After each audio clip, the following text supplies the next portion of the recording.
अगली सुबह विंडो से आ रही तेज धूप निकिता के चेहरे पर पड़ती है, जिससे वह कसमसाते हुए अपनी आंखें खोलती है। पहले तो वह खुद को किसी अनजान जगह देखकर हैरान हो जाती है और उठकर बैठ जाती है, लेकिन तभी उसे अपने लोअर बॉडी में बहुत तेज दर्द महसूस होता है। वह अपना सर पकड़कर पिछले रात की बातें याद करने लगती है।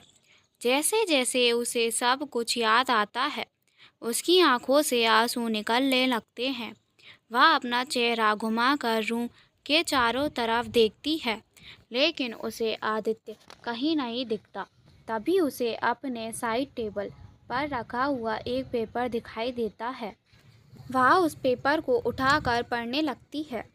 उसमें लिखा था, कल की रात सच में बहुत खूबसूरत थी, पर मैं तुम्हें उसके लिए थैंक यू नहीं बोलूँगा।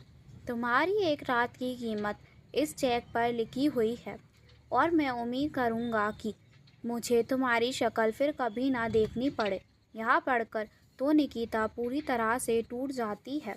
वह चिल्लाते हुए बोलती है, तुमने मेरे साथ ऐसा क्यों किया आदित्य? मैंने तुमसे प्यार किया था और तुमने आज मेरे प्यार की कीमत लगा दी। एक दिन तुम्हें पछतावा ज़रूर होगा और तब तुम जितना भी गिड़गिड़ा लो मैं तुम्हें माफ़ नहीं करूँगी। वह बहुत देर तक रोती रहती है, लेकिन यहाँ उसकी चीख सुनने वाला कोई नहीं था। फिर वो खुद को संभाल कर बेड से उठती है। तभी उसकी नज़र बेड पर लगे खून और रूम में फटे पड़े उसके कपड़ों पर जाती है, जिसे देखकर उसे खुद से ही नफरत होने लगती है। वो शावर के नीचे खड़ी होकर खुद पर से आदित्य की छुअन मिटाने लगती है। तभी उसे वहाँ पर रखी हुई ड्रेस दिखाई देती है और वो उसे पहनकर बाहर आती है। वह उस रूम से बाहर निकलने लगती है। तभी उसकी नज़र वहाँ रखी किसी चीज़ पर जाती है। वह उसके पास जाती है तो देखती है वहाँ पर गर्भ निरोधक दवाइयाँ रखी थी और उस पर एक पेपर में था जिसमें लिखा था, यह दवाइयाँ खा लेना क्योंकि मैं नहीं चाहता भविष्य में तुम मेरे लिए मुसीबत पैदा करो। इसे पढ़कर निकिता कड़वाहट से मुस्कुरा देती है और वह दवाइयाँ ले जाकर वॉश बेसिन में डाल देती है और वहाँ से निकल जाती है। उसे अभी भी अपनी पूरी बॉडी में बहुत तेज दर्द महसूस हो रहा था, लेकिन उसके दिल के दर्द के आगे यह सब कुछ भी नहीं था। निकिता के होटल से निकलते ही एक आदमी आदित्य को फ़ोन करता है और बोलता है, बॉस वह होटल से निकल गई है। आदित्य उससे कुछ बोलता है। वह आदमी जी बॉस बोलकर उस रूम के अंदर चला जाता है जहाँ पर पिछली रात आदित्य और निकिता थे। वहाँ जाकर देखता है कि आदित्य का दिया हुआ चेक अभी भी वहाँ पर रखा हुआ है और वह गर्भ निरोधक दवाइयाँ वहाँ पर नहीं हैं। वह यह आदित्य को बता देता है। आदित्य बिना कुछ कहे फ़ोन काट देता है और अपने ऑफिस चेयर पर सर टिकाकर कुछ सोचने लगता है। निकिता होटल से निकलकर विधि के घर पहुंच जाती है। उसे वहां देखकर निखिल और विधि की जान में जान आती है।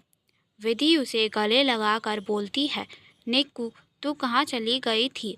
हमने तुझे कितना ढूंढा, पर फिर तेरे फ़ोन से हमें मैसेज आया कि तेरा सर दर्द हो रहा है, इसीलिए तू घर वापस आ रही है। लेकिन हमने यहाँ आकर देखा तो तू यहाँ भी नहीं थी। लेकिन निकिता उसकी बातों का कोई जवाब नहीं देती और उसे गले लगाकर रोने लगती है। विधि और निखिल उसके रोने से परेशान हो जाते हैं। निखिल उससे पूछता है, क्या हुआ निक्कू, तू रो क्यों रही है? कोई प्रॉब्लम है क्या? विधि भी उसे चुप कराने लगती है। तभी विधि की नज़र निकिता की गर्दन पर बने निशानों पर जाती है। वह उसे खुद से दूर करके उसकी गर्दन पर चेक करने लगती है, जहाँ पर वैसे ही कई सारे और निशाने थे। कांपते हुए बोलती है, क्या हुआ है? निकिता उसे रोते हुए कल रात की सारी बातें बता देती है, जिसे सुनकर निखिल और विधि दोनों शॉक हो जाते हैं। विधि उससे बोलती है, तू रो मत, यह सब तेरी गलती नहीं थी। आदित्य तो बहुत बड़ा वाला कमीना निकला। वह हमसे अमीर है, इसका मतलब यहाँ नहीं कि वह कुछ भी कर सकता है। निखिल, निक्कू तू चिंता मत कर, हम इतनी आसानी से उसे छोड़ेंगे नहीं। मैं अभी जाकर उसके खिलाफ पुलिस कंप्लेंट कर आता हूँ। लेकिन निकिता उसे रोक देती है और बोलती है, यहाँ की पूरी पुलिस और पूरा अंडरवर्ल्ड उसके इशारों पर ही चलता है। इसका कोई भी फ़ायदा नहीं है और मैं भी नहीं चाहती कि तुम उससे उलझो। मैं इन सब से तंग आ चुकी हूँ और अब मैं इन सब से दूर जाना चाहती हूँ और तुम दोनों को मेरी कसम है, तुम दोनों मुझे रोकोगे नहीं।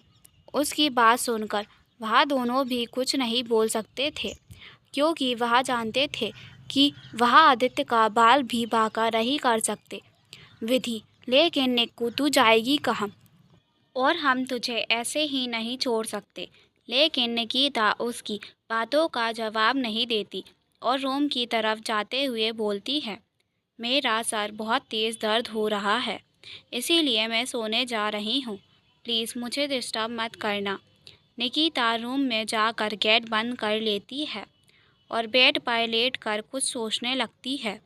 विधि और निखिल भी बेमन से अपना काम करने लगते हैं। वहीं मेरा कॉरपोरेशन, आदित्य और नील दोनों केबिन में बैठकर अपना काम कर रहे थे। तभी केबिन का डोर नॉक होता है और एक लड़की अंदर आती है। यह कोई और नहीं बल्कि वही लड़की थी जो उस दिन आदित्य के साथ थी। यह इंडिया की सबसे फेमस मॉडल काया मित्तल थी। काया को देखकर नील का मुंह बन जाता है, क्योंकि वह उसे बिल्कुल भी पसंद नहीं करता था। वह मन में सोचता है, इस चुड़ैल की वजह से मिसेस मेहरा ने आदित्य सर को डिवोर्स दे दिया। अब इसे क्या चाहिए? वो अंदर आकर बोलती है, हेलो आदित्य बेबी, तुम कैसे हो? मैंने सुना कि फाइनली तुम्हारा और उस सो कॉल्ड लड़की का डाइवोर्स हो गया। मैं तुम्हारे लिए बहुत खुश हूँ। फाइनली तुम्हारा उस मतलबी लड़की से पीछा छूट गया। ना जाने क्यों आदित्य को उसके ऐसे बोलना अच्छा नहीं लगता और उसे निकिता के साथ बिताई हुई रात याद आने लगती है। वह अपना हाथ टेबल पर मारते हुए बोलता है, अपनी लिमिट्स मत भूलना काया मित्तल, वरना आदित्य मेहरा तुम्हें बर्बाद कर देगा। मैंने तुमसे जो डील करी थी, तुम्हें उसके मुंह मांगी कीमत दे दी है। इसीलिए अब अपनी ये मेकअप वाली शक्ल उठाओ और मेरे ऑफिस से निकलो।